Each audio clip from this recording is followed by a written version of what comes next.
Quito, the capital city of the Republic of Ecuador, full of ancestral culture and art, was the venue for the Innovation for Change Network's 5th Interregional Retreat, Brave Spaces for Collective Action.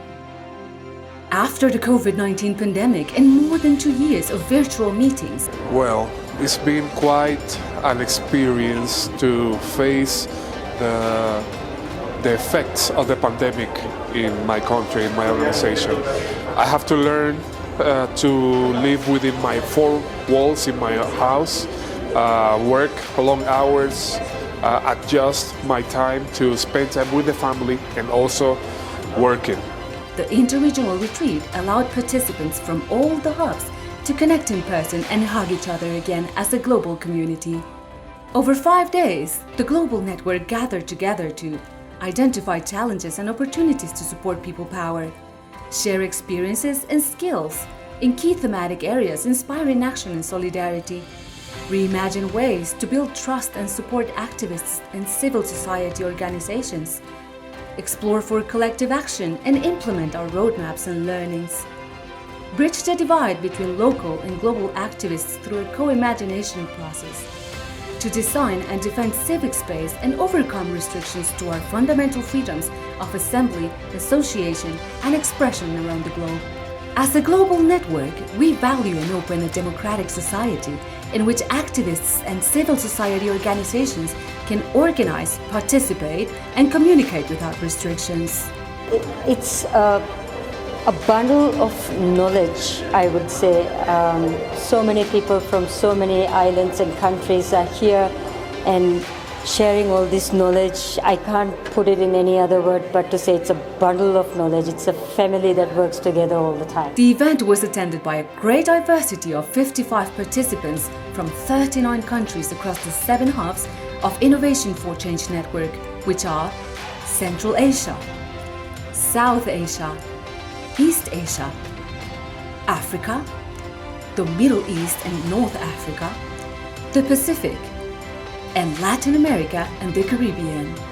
I4C hubs in an effort to amplify I4C voices on regional platforms for improved global collaboration. Because I joined I4C since the beginning, since 2015, when 7 regions from the world decided and discussed how we can make a movement.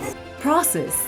The activities throughout the IRR were developed through a co-designed process, ensuring that as far as possible, the expectations of our diverse set of stakeholders could be met and their needs addressed. Dynamic methodologies were used to generate multiple knowledge exchanges, promote innovative thinking in exploring solutions to civic space challenges such as resource mobilization in the midst of repressive NGO laws, the rise of authoritarianism, combating disinformation, promoting transparency and accountability, digital security, solidarity, and the well-being of activists in the sector. This was the first time that the Interregional Retreat was open to donors and other civil society partners. Their presence and active participation contributed to our many successful outcomes, showing the scope and impact of I4C as a global network. The agenda also included high-impact sessions focused on network consolidation and strengthening I4C's autonomy and sustainability. So we work in Latin America and support civil society and grassroots generally across the region. So we see that civil society understands what's going on in their community. They have a great idea of what issues they want to address, their priorities. And so it's absolutely important that we listen to them and that they're part of the solution, or they're managing and executing that. The results. 4 roadmaps were designed to address areas of priority for the global network. These are capacity building, learning and sharing, ensuring that interregional knowledge exchanges continue, positioning and communication, working to share I4C's impact and innovative methodologies within the sector and beyond. Operation and governance will ensure our internal processes are efficient and transparent with a strong emphasis on accountability. Financial sustainability and donors communication, promoting a culture of co-created solutions to civic space, challenges that can be scaled, and making a case for the impact of innovation practices in the sector. An advisory session between donors and activists took place to facilitate the localization of funds and to promote a better understanding of global trends.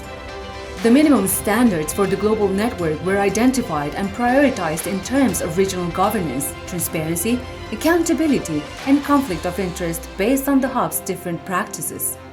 A first ideation of the governance model and general secretariat of the network better suited to our nature, organizational culture, and sustainability efforts was formulated. Overall, the interregional retreat allowed our Innovation for Change network to rebuild bonds of solidarity and regroup in our efforts to strengthen civic space in sustainable ways. During our time together, we re-envisioned the purpose of our network to promote civic freedoms across the world. We ate together and shared stories, we laughed and we cried, and closed the week with the commitment to put hope into action through our various efforts. This was the Innovation for Change IRR 2022. Brave spaces for collective action. Let's stay connected.